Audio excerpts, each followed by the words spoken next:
గతంలో కాంగ్రెస్ హయాంలో జరిగిన అన్యాయాలను ప్రజలకు చెప్తామన్నారు బీఆర్ఎస్ ఎమ్మెల్యే కేటీఆర్. నల్గొండలో ఫ్లోరైడ్ సమస్యను కాంగ్రెస్ పట్టించుకోలేదన్నారు. 10 ఏళ్ల విధ్వంసం అంటేనే 50 ఏళ్ల పాలన గురించి మాట్లాడామన్నారు. కేటీఆర్ కామెంట్స్ పై కౌంటర్ ఇచ్చారు deputy CM Bhatti Vikramarka. RWS scheme ను బీఆర్ఎస్ నేతలు ధ్వంసం చేశారన్నారు. ప్రత్యేక రాష్ట్రం వచ్చిందే ఉమ్మడి పాలన వద్దని అన్నారు. 10 ఏళ్లలో రాష్ట్రాన్ని అప్లమయం చేశారని విమర్శించారు భట్టి విక్రమార్క. మా తాతలు నేతులు దాగినరు, మా మూతుల వాసన చూడండి అంటే కుదరదు. కేవలం క్రెడిట్ మాత్రమే మేము తీసుకుంటాం. మేము నాగార్జున సాగర్ కట్టినాం, శ్రీశైలం కట్టినాం, కానీ మొత్తం మిగతాయి మాత్రం అన్యాయం అంతా వేరే ఖాతాలో దోస్తామంటే కుదరదు అధ్యక్ష. బరాబర్ చెప్తాం. ప్రధాన ప్రతిపక్షంగా ప్రజల తరపున బరాబర్ లెక్కలు చెప్తాం. బరాబర్ కాంగ్రెస్ పార్టీ యొక్క ఏమేమి దురాగతాలు ఉన్నాయో అవన్నీ చెప్పవలసిన బాధ్యత మా మీద ఉన్నది. బరాబర్ చెప్తామని చెప్పి కూడా నేను తెలియజేస్తా ఉన్నా అధ్యక్ష. అధ్యక్ష, పడావుబడ్డ భూములు, పాడుబడ్డ ఇండ్లు, ఆకలి కేకలు, ఆత్మహత్యలు, వలసలు, కరువులు, కర్ఫ్యూలు, ఎన్కౌంటర్లు, కరెంటు కోతలు, కటిక చీకెట్లు, నెర్రెలు బారిన నేలలు, నెత్తురు గారిన నేలలు. ఇదే కదా ఆనాటి మీ గొప్ప ఘనత వహించిన ప్రభుత్వంలో ఆనాడు మీరు చూపెట్టిన అద్భుతాలు ఇవే కదా అధ్యక్ష. ఒక్క మాటలో చెప్పాలంటే అధ్యక్ష, వీళ్ళ పాలనలో తాగునీటికి దిక్కు లేదు, సాగునీటికి దిక్కు లేదు, కరెంట్ అనేది అడ్రస్సే లేదు. ఇక ఇది వీళ్ళ పాలన అధ్యక్ష. 50 ఏళ్ళు పరిపాలించి అధ్యక్ష, ఇక్కడ కూర్చున్న సభ్యులు ఆలోచన చేయాలి అధ్యక్ష. రాజగోపాల్ రెడ్డి గారు చేస్తున్నారు. నల్లగొండలో ఫ్లోరోసిస్ తప్ప ఏమిచ్చింది అధ్యక్ష వీళ్ళు? నల్లగొండలో ఫ్లోరోసిస్తో 1,50,000 మంది నడుములు వంగరబోతుంటే మునుగోడు నియోజకవర్గంలో ఒక్కసారి నాకు ఒక కాంగ్రెస్ సభ్యుడు మాట్లాడిండు అధ్యక్ష. అధ్యక్ష అధ్యక్ష సబ్జెక్టే మాట్లాడుతున్న అధ్యక్ష. తర్వాత సభ్యుడికి ఇష్టం వచ్చినంత టైం ఇవ్వండి, మాట్లాడినివ్వండి, మాకు అభ్యంతరం. I'm not gilding sir. దేవరకొండలో పసిపిల్లల అమ్మకాలు, పాత బస్తీలో మైనారిటీ తీరని బాలికల వివాహాలు, మహబూబ్ నగర్లో గంజి కేంద్రాలు, పాలమూరు నుంచే 14 లక్షల మంది వలసలు ప్రతి సంవత్సరం. అధ్యక్ష, ముఖ్యమంత్రి రేవంత్ రెడ్డి గారి సొంత నియోజకవర్గం కొడంగల్లో ప్రతిరోజు 2 బస్సులు అధ్యక్ష బొంబాయికి పోయేది. సలసల కాగే కన్నీళ్లను గారుస్తూ ఆ భార్య పిల్లల ఏడుపులు.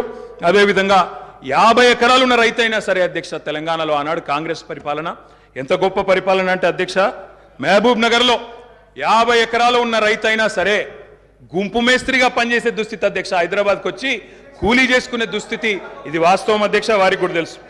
ఒక్క మాటలో చెప్పాలి అంటే తప్పకుండా చెప్తాం, అన్ని చెప్తాం. గౌరవ అధ్యక్ష కేటీఆర్ గారు చెప్తా గౌరవ కేటీఆర్ గారు ఒక్క నిమిషం, డిప్యూటీ సీఎం గారు మాట్లాడతారు. మొదలు పెట్టమే వారు అసలు ఒక దాడి మొదలుపెట్టినట్టు మొదలు పెడితే ప్రభుత్వానికి తప్పనిసరి పరిస్థితుల్లో మీకు మేము అనుకున్నటువంటి ప్రజాస్వామ్యయుత సభ నడిపేదానికంటే మీకు సమాధానం చెప్పే కార్యక్రమంలో ఆ స్ఫూర్తి కూడా దెబ్బతినేటట్టుగా వారు మాట్లాడుతున్నారు. అది కరెక్ట్ కాదు. 43,000 కోట్ల రూపాయలతో ఖర్చు పెట్టారు. ఏడాది ఒక్క గ్రామంలో నీళ్ళు వస్తున్నాయండి. ఇప్పటికి కూడా ఐటీడీ నీళ్ళే తాగుతూ ఉన్నాం. వేసినటువంటి బోర్లు బావిలో నుంచే నీళ్లు తాగుతున్నామని చెప్తా ఉన్నారు. మళ్ళీ అదేదో పెద్ద గొప్పగా చేసినట్టు చెప్తున్నారు. మీరు వచ్చిన తర్వాతనే నల్గొండలో నీళ్ళు వచ్చినాయి. అంతకుముందు నల్గొండలో నీళ్ళు రాలేదా? ఫ్లోరోసిస్ ఎరాడికేషన్ కాలేదా? మీరు వచ్చిన తర్వాత జరిగిందా? మీకంటే ముందే జరిగింది.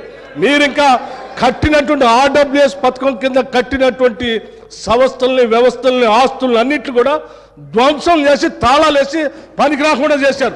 వాటి మీద కూడా లెక్కలతో మేము బయటకు తీస్తాం, రివ్యూ చేస్తాం అధ్యక్ష. దయచేసి మీరు చెప్పండి. ఎస్, మీరు 10 ఏళ్ళు పాలన చేశారు, ప్రజలు తీర్పిచ్చారు. ఈ తీర్పిచ్చినటువంటి తీర్పు ద్వారా రేపొద్దున ఇంకా భవిష్యత్తులో ఈ రాష్ట్రాన్ని ఇంకా ఎంత ముందుకు తీసుకొని పోదాం. మీరు ఏదైనా ఉంటే సూచనలు చేయండి. మీరు వినడానికి సిద్ధంగా ఉన్నాం, అమలు చేయడానికి కూడా సిద్ధంగా ఉన్నాం. నేను ఆ గవర్నర్ ప్రసంగంలో ఏం చెప్పినో దానికే సమాధానం చెప్తున్నా.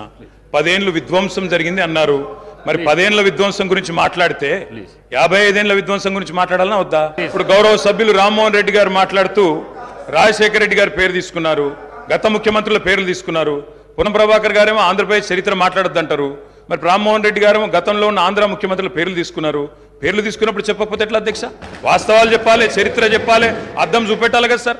55 ఏళ్ళు పరిపాలించే అవకాశం ఇచ్చినప్పుడు సాగునీరు ఇవ్వలేని అసమర్థులు, తాగునీరు ఇవ్వలేని అసమర్థులు, కరెంట్ ఇవ్వలేని అసమర్థులు, వాళ్ళ అసమర్థత గురించి చెప్తే ఉలికిపడ్డం ఎందుకు అధ్యక్ష? అధ్యక్ష, ఇంకొక మాట కూడా నేను విజ్ఞప్తి చేస్తా ఉన్నా. ఇది మొదటి రోజు అధ్యక్ష. మొదటి రోజే ఇంత ఉలికిపడితే ఎట్లా అధ్యక్ష? మొదటి రోజు ఇంత భయపడితే ఎట్లా? ఒక్కొక్క మంత్రి గారు లేసి అప్పుడే ఉలికిపడి మాట్లాడుతున్నారు. అంత భయం ఎందుకు సార్? అధ్యక్ష, నిర్మాణాత్మక సూచనలు చేయాలన్నారు భట్టి గారు. We welcome it. కానీ మీరు నిర్మాణాత్మకమైన గవర్నర్ ప్రసంగం ఉంటే, విధ్వంసంగా ఉండకపోతే, వాస్తవాలు చెప్తే మేము కూడా వాస్తవాలు చెప్పేటోళ్ళం. మా అధ్యక్షుడు మా అధ్యక్షుడు స్పష్టంగా చెప్పారు, కొత్త ప్రభుత్వం వచ్చింది, తొందరపడకండి, ఒక 3 నెలలు సమయం ఇద్దాం, అట్రఫ్లాప్ అవుతారు ఎట్లాగూ, కానీ 3 నెలలు సమయం ఇద్దాం. ఎందుకంటే అధ్యక్ష చాలా చెప్తా, అవి కూడా చెప్తా, పాపం వాళ్ళ సభ్యుడే వాళ్ళని నిరికిస్తాడు. అధ్యక్ష ఒక్క మాటలో చెప్పాలంటే తెలంగాణలో అధ్యక్ష ఒక్క మాటలో చెప్పాలంటే ఏంది అధ్యక్ష కాంగ్రెస్ పరిపాలన? బొంబాయి, బొగ్గుబాయి, దుబాయ్. ఆనాడు ఇదే కదా అధ్యక్ష, మొత్తం ప్రజలు వలసలు పోయే దుస్థితి, రైతులు మొగులు దిక్కు చేసే దుస్థితి ఏముండే అధ్యక్ష? ఇది గొప్పగా చెప్తున్నారు అధ్యక్ష. ఆ రోజుల్లో ప్రాజెక్టులు కట్టకున్నా, పైసలు తరలించకపోయిన ఆంధ్రాకి మౌనంగా మంగళహారతులు పట్టింది తెలంగాణ కాంగ్రెస్ నాయకులు కాదా అధ్యక్ష? ఆనాడు మేము రాజీనామాలు చేస్తుంటే, గొంతు చించుకుంటుంటే, పేగులు దిగేదాకా కొట్లాడుతుంటే, పదవుల కోసం పెదవులు మూసుకున్నది ఎవరు అధ్యక్ష? ఇలా బాగా మాట్లాడుతున్నారు అధ్యక్ష. ఇంకొక మాట చెప్తా ఉన్నా, ఇదే శాసనసభ అధ్యక్ష, తెలంగాణ పదం నిషేధిస్తే ఒక్క కాంగ్రెస్ నాయకుడు మాట్లాడిండా అధ్యక్ష? ఇదే శాసనసభలో అధ్యక్ష, అక్కడ కూర్చున్న ముఖ్యమంత్రి కిరణ్ కుమార్ రెడ్డి గారు, మా హరీష్ రావు గారు లేచి మాకు నిధులు ఇవ్వరా అని అడిగితే, ఒక్క పైసా ఇయ్యా, ఏం చేసుకుంటావో చేసుకోపో అన్నప్పుడు ఒక్క కాంగ్రెస్ నాయకుడు మాట్లాడిండా సార్? ఇలా బాగా మాట్లాడుతున్నారు. మాకు కూడా 4 సభ్యులకు మాట్లాడే అవకాశం ఇవ్వండి. మాటికి మంత్రి గారు చెప్పడం ఏందండి? సమాధానం చెప్పలేరా అధ్యక్ష? అంత భయం ఎందుకు? సమాధానం చెప్పలేరా అధ్యక్ష? సమాధానం చెప్పలేరా సార్? వీళ్ళు గౌరవ్ కేటీఆర్ తర్వాత చెప్పమనండి సార్, మా రిప్లై అయిపోయిన చెప్పమనండి అధ్యక్ష.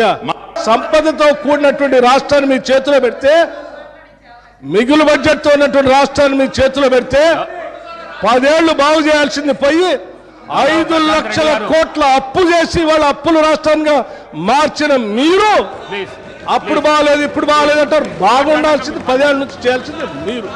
పాత మాట్లాడే వీళ్ళందరూ రాజీనామా ఎందుకు చేస్తా అన్నారు? పార్లమెంట్లో వాళ్ళందరూ కొట్లాడుతా అన్నారు, వాళ్ళందరూ పెప్పర్ స్ప్రే తింటారు, మిగతా వాళ్ళు ఎందుకు రాజీనామా చేస్తారు? అది బాగాలేదని కదా తెచ్చుకున్న దాంట్లో మీరెంత బాగా చేశారో చెప్పాలి. కానీ ఏం చేశారు? పట్టుమని గోదావరిలో చుక్క